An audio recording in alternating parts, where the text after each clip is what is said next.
প্রিয় টেট ছাত্রছাত্রীরা, আজকে আমি আরেকটি গুরুত্বপূর্ণ ক্লাস নিয়ে তোমাদের সামনে চলে আসলাম। আজকে আমি তোমাদের সামনে টেট পেপার ওয়ানের বাংলা নিয়ে সাজেশন তুলে ধরবো বা টিপস তুলে ধরবো। তো টেট পেপার ওয়ানের বাংলা যে পেপারটা রয়েছে এর মধ্য থেকে আজকে আমি তোমাদের সামনে কবি সাহিত্য নিয়ে সম্পূর্ণ একটা ক্লাস তুলে ধরবো, যেগুলো থেকে প্রতি বছর প্রশ্ন আসে। যে কবি সাহিত্য থেকে তোমাদের টেট পেপার 2 2025, টেট পেপার 1 2025 সালে প্রশ্ন আসবে বা আসতে পারে, সবগুলি কবি সাহিত্য তোমাদের সামনে একটি ক্লাসে তুলে ধরবো। আজকে আমি তোমাদের সামনে টেট পেপার 1 বাংলা কবি সাহিত্য তুলে ধরবো।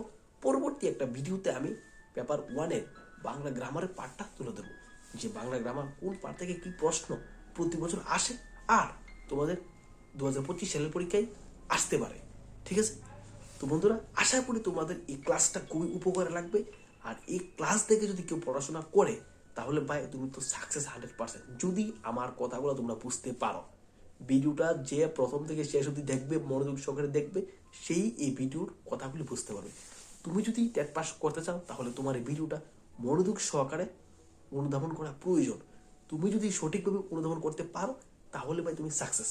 কারণ শুধু হার্ড ওয়ার্ক করলেই হবে না, হার্ড ওয়ার্কের সাথে স্মার্ট ওয়ার্ক করতে হবে। স্মার্ট ওয়ার্ক করলেই কিন্তু সাকসেস। তুমি প্রিপারেশন পড়ছো, শুধু পড়ি যাচ্ছ, কোথা থেকে কি পড়বে কি বাদ দিবে এগুলো বুঝতে পারছো না, তাহলে তুমি অনেক লেট হয়ে যাবে, কাভার করতে পারবে না। ঠিক আছে? তো জানতে হবে কোথা থেকে কি পড়তে হবে, কি বাদ দিতে হবে। তো আজকের ভিডিওটা তোমাদের টেট পেপার অন যারা পরীক্ষা দেবে তাদের জন্য খুবই ইম্পর্টেন্ট। ঠিক আছে? তো চলো শুরু করি। আজকের প্রথম পার্ট হচ্ছে বাংলা। আমরা জানি আমাদের বাংলা যে পেপারটা রয়েছে এই পেপারটার মধ্যে কবি সাহিত্য রয়েছে। টেট পেপার 2 এর মধ্যে প্রায় 22টা কবি সাহিত্য রয়েছে। এই 22টা কবি সাহিত্যের ছদ্মনামগুলো ভালো করে পড়বে। পার্ট নাম্বার 1 হচ্ছে ছদ্মনাম। বাংলা কবি সাহিত্যের যে ছদ্মনাম রয়েছে এই ছদ্মনামগুলো ভালো করে পড়বে। তোমরা যতগুলা কবির ছদ্মনাম পাবে সবগুলা কবির ছদ্মনাম ভালো করে কালেক্ট করে সংগ্রহ করে পড়বে। কি বললাম? ছদ্মনামগুলো ভালো করে পড়বে। তো এক একটা কবির কিন্তু অনেকগুলি ছদ্মনাম রয়েছে। তো এক একটা কবির অনেকগুলি ছদ্মনাম রয়েছে, যেমন রবীন্দ্রনাথের নামে অনেকগুলি ছদ্মনাম রয়েছে। প্রত্যেকটা কবির যতগুলো ছদ্মনাম তোমরা খুঁজে পাবে সবগুলি ভালো করে পড়বে। তো পার্ট পার্ট নাম্বার 1, বাংলা সাহিত্যের যতগুলি কবি রয়েছে সবগুলি কবির ছদ্মনাম ভালো করে পড়বে। তো আরেকটা কথা বলে রাখি, ইম্পর্টেন্ট নোটস তোমরা বাংলা সাহিত্যের ছদ্মনামের ব্যাপারে ত্রিপুরা ট্যাট এক্সপিরিয়েন্স চ্যানেলে একটা ক্লাস আপলোড করা আছে। তোমরা আই বাটনে ক্লিক করে ক্লাসটা বা প্লেলিস্টে গিয়ে ক্লাসটা দেখে নিতে পারো। সমস্ত ছদ্মনাম একটি ক্লাসেই পেয়ে যাবে। তো এবার আমি পার্ট নাম্বার 2 দিকে নজর রাখবো। পার্ট নাম্বার 2তে তোমাদের জন্য রয়েছে বাংলা কবি সাহিত্যিকদের জন্মসাল। বাংলা কবি সাহিত্যিকদের জন্মসাল, মৃত্যুসাল, কবে জন্ম হয়েছে, কোথায় জন্ম হয়েছে, এই পয়েন্টটা ভালো করে পড়বে। 22টা কবি সাহিত্য রয়েছে তোমরা টেট পেপার 2 এর। 22টা কবি সাহিত্য রয়েছে তোমরা টেট পেপার 2 এর। এই 22টা কবি সাহিত্যের মধ্যে প্রত্যেকটা কবি সাহিত্যের জন্মসাল, মৃত্যুসাল, কবে জন্ম হয়েছে, কোথায় জন্ম হয়েছে, এগুলো ভালো করে গুরুত্ব দিয়ে পড়বে। এগুলোতে কিন্তু প্রশ্ন থাকে। ছদ্মনাম, জন্মসাল, মৃত্যুসাল, কোথায় কবে জন্ম হয়েছে। ঠিক আছে? Important point. ঠিক আছে? নেক্সট পয়েন্ট, প্রত্যেকটি কবি সাহিত্যিকদের প্রথম কাব্য, শেষ কাব্য, শ্রেষ্ঠ কাব্য 1 নাম্বার। ঠিক আছে? 2 নাম্বার, প্রথম উপন্যাস, শ্রেষ্ঠ উপন্যাস, শেষ উপন্যাস।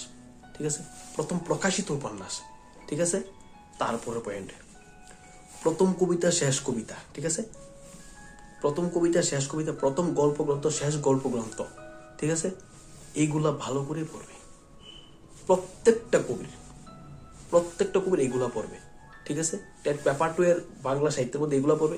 প্রথম কাব্যগ্রন্থের প্রকাশ কালটাও, শেষ কাব্যগ্রন্থের প্রকাশ কালটাও ভালো করে পড়বা। Important notes. ঠিক আছে? 3টা পার্ট কইছি আমি, 3টা পার্ট গুরুত্বপূর্ণ, ইম্পর্টেন্ট। ঠিক আছে? তারপর আমি আরেকটা পয়েন্ট বলবো তোমাদের, যেমন উদাহরণ একটা। ঠিক আছে? একটা উদাহরণ দিই তোমরা। যেমন মানিক বন্দ্যোপাধ্যায়ের প্রথম প্রকাশিত উপন্যাস কি? মানিক বন্দ্যোপাধ্যায় কি? তোমরা লাগবে জননী মানিক বন্দ্যোপাধ্যায়ের প্রথম প্রকাশিত উপন্যাস। ঠিক আছে? মোস্ট ইম্পর্টেন্ট একটা পার্টস। ও যদি এইভাবে উদাহরণ সহকারে তোমরা পড়বা। ঠিক আছে? এবার আমি নেক্সট পার্টের দিকে চোখ রাখবো। নেক্সট পার্ট 4 নম্বর পার্ট হচ্ছে চরিত্র। বাংলা সাহিত্যের যতগুলি কবি সাহিত্য রয়েছে প্রত্যেকটা কবি সাহিত্যের প্রথম উপন্যাস আমি বললাম, শেষ উপন্যাস বললাম, শ্রেষ্ঠ উপন্যাস, প্রথম প্রকাশিত উপন্যাস বা গল্প গ্রন্থ, যাই হোক, প্রত্যেকটি এগুলার যে মানে কবি রয়েছে, মানে চরিত্র রয়েছে, চরিত্রগুলো ভালো করে পড়বা। কোনগুলি? প্রথম, শেষ, শ্রেষ্ঠ আর প্রথম প্রকাশিত। ঠিক আছে, এই যে বললাম, উপন্যাস হোক, কাব্যগ্রন্থ, গল্পগ্রন্থ হোক, রচনাধর্মী হোক, ওই তারপর তোমাদের সামাজিক উপন্যাস যাই হোক, এগুলো ভালো করে চরিত্রগুলো পড়বা, প্রকাশকাল পড়বা, কোন পত্রিকা প্রকাশিত হয়েছে এগুলোও পড়বা। ঠিক আছে, এই হচ্ছে তোমার 4 নম্বর পার্ট, চরিত্র 4 নম্বর পার্ট। ঠিক আছে, 5 নম্বর পার্ট প্রকাশকাল। এই যে বললাম প্রকাশকাল, প্রথম প্রকাশিত উপন্যাস, প্রথম প্রকাশিত গল্পগ্রন্থ হোক বা শেষ প্রকাশিত হোক, শ্রেষ্ঠ হোক, এইগুলার প্রত্যেকটা প্রকাশকাল কবে প্রকাশিত হয়েছে, ঠিক আছে, কোন পত্রিকা প্রকাশিত হয়েছে, ঠিক আছে, এগুলো ভালো করে পড়বা। এই যে 5টা পয়েন্ট, 5টা গুরুত্বপূর্ণ পয়েন্ট আমি কইছি। এই 5টা পয়েন্ট থেকে প্রতি বছর প্রশ্ন আয়, প্রত্যেকটা বছর প্রশ্ন আয়, প্রত্যেকটা বছর ইম্পর্টেন্ট। আমি যেভাবে তোমাদের সাজেশন দিবে, টিপস দিই, কেউ এভাবে দেয় কিনা আমার তার জানা নাই। ঠিক আছে, আমি এগুলা খুবই গুরুত্ব সহকারে তোমরা লিগে তৈরি করি। এক একটা সাজেশন তৈরি করতে প্রচুর টাইম লাগে, প্রচুর দেখুন লাগে, প্রচুর সার্চ করানো লাগে। ঠিক আছে, আমি যেভাবে পড়ছি নিজের লিগে তার থেকেও বেশি তোমরা লিগে আমি সার্চ করি বা খোঁজাখুঁজি করি। ঠিক আছে, প্রত্যেকটা ইয়ারের প্রশ্ন নিয়ে আমি ভালো করে যাচাই করি, সিলেবাস নিয়ে, বইগুলা নিয়ে, নোটসগুলা নিয়ে আমি যাচাই করে তোমরা এইগুলা তুলে ধরি। আশা করি তোমরা এর থেকে একটু উপকার পাও। ঠিক আছে, কারণ আমারে কেউ সাহায্য করছে না, হ্যাঁ, আমার সাহায্য করছে না, এর লিগে আমি চাই আমার দ্বারা তোমরা উপকৃত হও, এর লিগে এই ক্লাসগুলা তৈরি করা তোমরা লিখে শুধুমাত্র। ঠিক আছে, তো 5 নম্বর পয়েন্ট কইলাম আমি। এবার যাবো আমি তোমরা দিকে আরেকটা কথা, তোমরা যে প্রথম প্রকাশিত, শেষ প্রকাশিত বা প্রথম, মানে আরেকটা কথা, তোমরা লিগে প্রথম উপন্যাস, শেষ উপন্যাস, শ্রেষ্ঠ, এগুলার কোন পত্রিকায় প্রকাশিত হয়েছে এগুলো কিন্তু পড়বা। আর কারে উৎসর্গ করে লেখা হয়েছে এগুলো কিন্তু পড়তে হবে, কারে উৎসর্গ করে কোন পত্রিকায় ভালো করে পড়বা। ঠিক আছে, নেক্সট পার্ট 6 নম্বর পার্ট। 6 নম্বর পার্ট কি কম আমি তোমার 6 নম্বর পার্ট হয়েছে বিভিন্ন কবি সাহিত্যিকরা কি পুরস্কার পান। বাংলা সাহিত্যের 22টা কবি আছে, এগুলোর থেকে বিভিন্ন কবি সাহিত্যিকরা যে যে পুরস্কার পাইছে এগুলো পড়বা।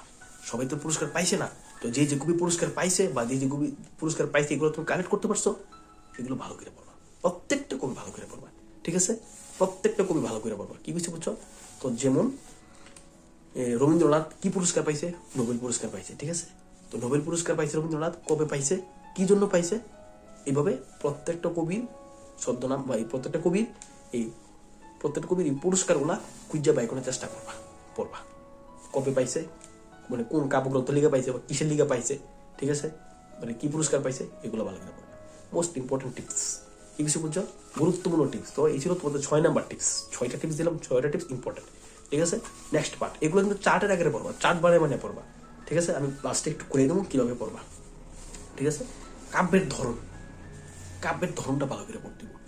ঠিক আছে, যেমন রোমান্টিক কাব্য কোনগুলা, ঠিক আছে, কোনটা তোমাদের মহাকাব্য, কোনটা পত্রকাব্য, কোনটা উপন্যাস, কোনটা সামাজিক উপন্যাস, ঠিক আছে, কোনটা অমিত্রাকর্ষণ দিয়ে রচিত, কোনটা মিত্রাকর্ষণ দিয়ে রচিত, এই কাব্যের ধরনটি পড়বা কিভাবে, কবি অনুযায়ী। যেমন তুমি রবীন্দ্রনাথ লিখলে রবীন্দ্রনাথের উপন্যাসগুলি লিখবে, তারপর ছোট গল্প লিখবে, গল্প গ্রন্থ লিখবে, কবিতা লিখবে। ঠিক আছে, এভাবে লিখবে। তারপর লিখবে রবীন্দ্রনাথের মানে উপন্যাসে লিখবে, উপন্যাসের নিচে মনে করে একটা উপন্যাস লিখলে এই উপন্যাসের নিচে মানে এই উপন্যাসের যে চরিত্রগুলো লিখবে, কবে প্রকাশিত, কবে প্রকাশকাল কি, এগুলা লিখবে। এগুলো এইভাবে উপন্যাস লিখলে, রবীন্দ্রনাথের উপন্যাস লিখলে উপন্যাসের নাম লিখবে, প্রকাশকাল লিখবে, কোন পত্রিকায় প্রকাশিত হয়েছে, একটা করে চরিত্র, এইভাবে প্রত্যেকটি উপন্যাস পড়বে। সবগুলো ইম্পর্টেন্স দেখে পড়বে। প্রচুর রবীন্দ্রনাথ প্রচুর লিখেছে, ইম্পর্টেন্স বেছে বেছে ইম্পর্টেন্স গুলো যেগুলো আসে এগুলা কেওয়ার্ডস গুলো সিলেক্ট করে লিখে পড়বে। রবীন্দ্রনাথ পড়বে, তারপর অন্য একটা কবিতা, আর একটা কবিতা বঙ্কিমচন্দ্র কি উপন্যাস লিখছে। ঠিক আছে, উপন্যাসটা লিখবে, রাজবংশ ওয়াইফ, তারপর উপন্যাসের কারের অনুসরণ করে লেখা হয়েছে, কৈত্তিকা সংগ্রহ করে লেখা হয়েছে, চরিত্র যদি থাকে চরিত্র লিখবে, কবে প্রকাশিত হয়েছে, কবে এটা লিখবে, মানে উপন্যাসের নাম লিখবে, প্রকাশকাল, কোন পত্রিকায় প্রকাশিত হয়েছে, চরিত্র কি, কাকে অনুসরণ করে লেখা হয়েছে, এভাবে একটা করে লিখবে, লিখে পড়বে। আশা করি প্রশ্ন ছুটবে না। ঠিক আছে, দেন আমি তোমার কমু যে 8 নম্বর পার্ট, কি কোনো বাংলা সাহিত্যের বিভিন্ন উক্তি কারে কো হয়। ঠিক আছে, বা বাংলা সাহিত্যের প্রথম যথার্থ শিল্পী কারে কো হয়েছে, কে আখ্যায়িত দিয়েছেন, এইরকম যত উক্তিগুলো আছে বাংলা কবি সাহিত্যের নিয়ে, এইগুলা পড়বা। বুঝে কি বুঝি, একটা প্রশ্ন মিশিত না এভাবে পড়লে, একটা প্রশ্ন না, ফুল সিলেবাস কভার। ঠিক আছে, এইভাবে পড়বা। আর আমি আশা করি এরকম ক্লাস দেওয়ার চেষ্টা করবো তোমাদের। এরকম বলতে এই যে বললাম, ছদ্মনামের একটা ক্লাস দিলাম, কবি সাহিত্যিকদের নাম, এবার তারপর কোথায় কবে জন্ম হয়েছে এইগুলো একটা ক্লাস দেবো, তারপর তোমরা এই কি কি পুরস্কার পাইছে এটা নিয়ে একটা ক্লাস দেওয়ার চেষ্টা করুন। আশা করি তোমরা চেষ্টা করুন পারো। ঠিক আছে, তারপর কোনটা কি ধরনের কাব্য, মানে সবগুলোই বিভিন্ন উক্তি, এগুলো দেওয়ার চেষ্টা করুন। 8টা পয়েন্ট কইছি, 8টা পয়েন্টেরই ক্লাস দেওয়ার চেষ্টা করুন। নেক্সট আরেকটা পয়েন্ট। তো বন্ধুরা আমি কিলাম ভিডিওটা কিলাম চেষ্টা করি মানে শর্ট করা, কিন্তু ভাই এরকম পয়েন্ট শর্ট করার কিভাবে করব? একটু শর্ট করলে একটা পয়েন্ট মিস হয়ে যাবে। তো চেষ্টা করি যতটুকুই আমি শর্ট করার, কারণ তোমাদের যেহেতু টাইম কম, শর্ট নিয়ে ভিডিও বানানোর চেষ্টা করি আমি, কিন্তু যতটুকু পারি চেষ্টা করি। পরিশ্রম করবা, বুদ্ধি কাটায় পড়বা, সাকসেস হবা। শুধু পড়লেই হতো না, স্মার্ট ওয়ার্ক করতে হবে, বা শুধু হার্ড ওয়ার্ক করলেই হতো না, স্মার্ট ওয়ার্ক করতে হবে।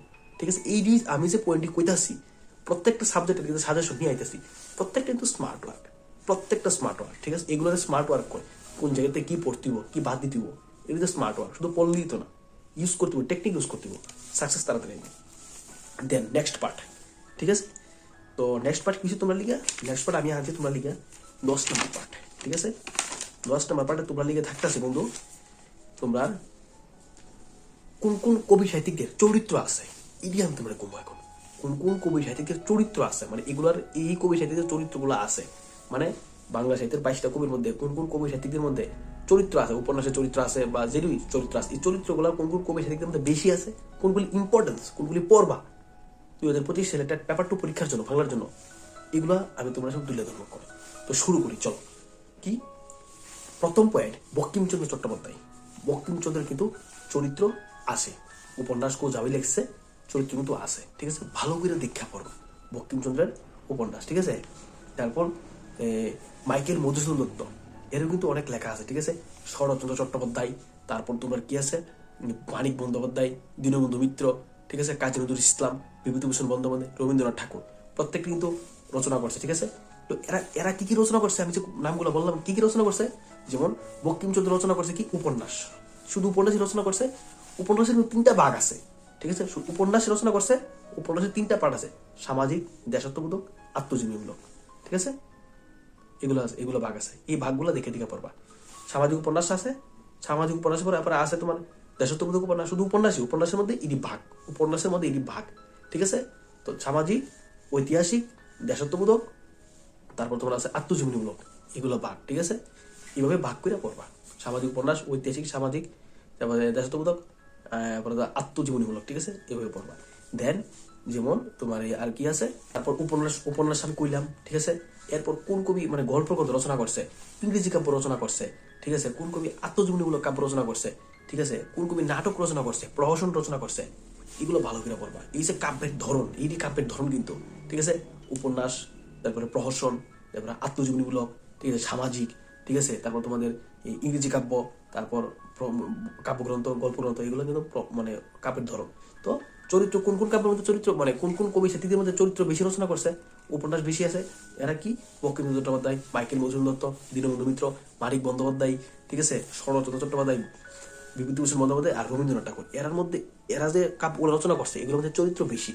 এই যে আমি নামগুলো বললাম, এই কবিটির চরিত্রটি ভালো করে পড়বা, এখান থেকে চরিত্র আর চরিত্রগুলো ভালো করে পড়বা, চরিত্রগুলো কোন কাব্যগ্রন্থের বা কোন উপন্যাসের ভালো করে পড়বা। ঠিক আছে, এবার তোমরা যদি আমার কেউ রিকোয়েস্ট করো বাংলার যে আমি যে উপন্যাসগুলি মানে আমি কইছি তোমার এই কবি সাহিত্যিকদের, কেউ যদি বলো যে বঙ্কিমচন্দ্রের ব্যাপারে কোন কোন উপন্যাসটা পড়তিব, যদি তোমরা রিকোয়েস্ট করো আমি এই ব্যাপারে একটা ক্লাস নিয়ে আসবো।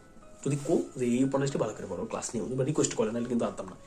আর বঙ্কিমচন্দ্রের উপন্যাস পড়বা, ঠিক আছে, নাটক পড়বা, ওই অন্য যে বঙ্কিমচন্দ্র উপন্যাসই রচনা করছে, আর বাকিগুলা যে কবি টবি বললাম আমি, এগুলা কে নাটক, কে প্রহসন রচনা করছে, কে গল্পগ্রন্থ, এগুলো দেখে দেখে একটু ভালো করে পড়বা। ঠিক আছে, তো আমি যে কবি সাহিত্যগুলো বললাম তোমাদের জন্য, বঙ্কিমচন্দ্র, মাইকেল মধুসূদন দত্ত, তারপর তোমাদের দীনবন্ধু মিত্র, তারপর তোমাদের এই বিভূতিভূষণ বন্দ্যোপাধ্যায়, রবীন্দ্রনাথ, এগুলির সাথে তোমাদের যতীন্দ্রমোহন বাগচি, তারপর স্বর্ণকুমারী দেবী, অমরেন্দ্রনাথ ঠাকুর, কবিরঞ্জন মল্লিক, দ্বিজেন্দ্রলাল রায়, লীলা মজুমদার, এই প্রত্যেকটি কবি কিন্তু পড়বে। তো এগুলো যে বললাম এখন, এগুলো কিন্তু ছোট ছোট, বেশি বড় নেই। আর এগুলোর মধ্যে চরিত্র এমন কিছু নেই, শুধু এই যেমন স্বর্ণকুমার দেবী কবে জন্মগ্রহণ করেন, কোথায় জন্মগ্রহণ করেন, কি পুরস্কার পাইছেন, বাবার নাম মার নাম কি কি, তারপর ছদ্মনাম থাকলে ছদ্মনাম পড়বে, আর কি পড়বে, কাব্যগুলো না পড়বে, সনগুলো ভালো করে পড়বে। দ্যাটস ইট, এইটুকুই তোমাদের ট্যাটনের এইগুলাতে। শুধু বড় বড় কবি কি, যেমন বঙ্কিমচন্দ্র, মাইকেল মধুসূদন দত্ত, শরৎচন্দ্র, বিভূতিভূষণ বন্দ্যোপাধ্যায়, তারপর তোমাদের দীনবন্ধু মিত্র, তারপর তোমাদের এগুলোই একটু বড় বড় কবি। আরও আছে টেট পেপার এমন 18টা কবি সাহিত্য আছে। তো প্রত্যেকটা ভালো করে পড়বে, কারণ কবি সাহিত্য বাদ দিয়ে পড়লে হবে না। টেট পেপার 1 পাস করার জন্য বাংলা পেপারটা কিন্তু খুবই জরুরি। টেট 2 যেমন জরুরি, টেট পেপার 1 এর জন্য জরুরি।